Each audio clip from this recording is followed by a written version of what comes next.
It is important to understand it's an evolution, and it's one that has to permeate the entire company.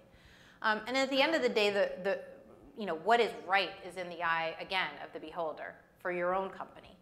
So it's important to look at your current environment and understand where you are now to figure out how you can, sort of take that next leap around big data.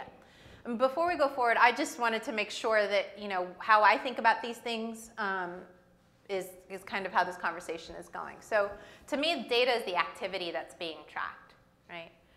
Reporting is the presentation of that data, and not just the presentation of that data, but in ways that's actionable and comprehensible.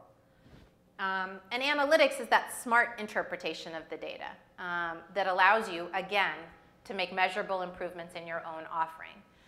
Again, it's about measurable improvements. It's about moving the numbers forward. It's about moving the dial in ways that people can see. So, different companies, I'm sure across all of you, do each of these things differently.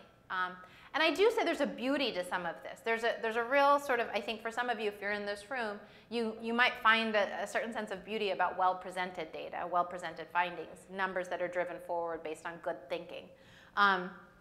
So, kind of keeping these three different pieces in mind, I encourage you to take a quick assessment when you sort of leave this talk of your own organization in terms of the goals, your team capabilities, the data sources that you have, what tools you have, and what opportunities there are for you. As we look at the goals, what are those specific KPIs and metrics that you're interested in moving forward? If you're a sort of a P&L owner, it might lend itself to one kind of thing. If you've got an interest with something else, it might lend itself to something else.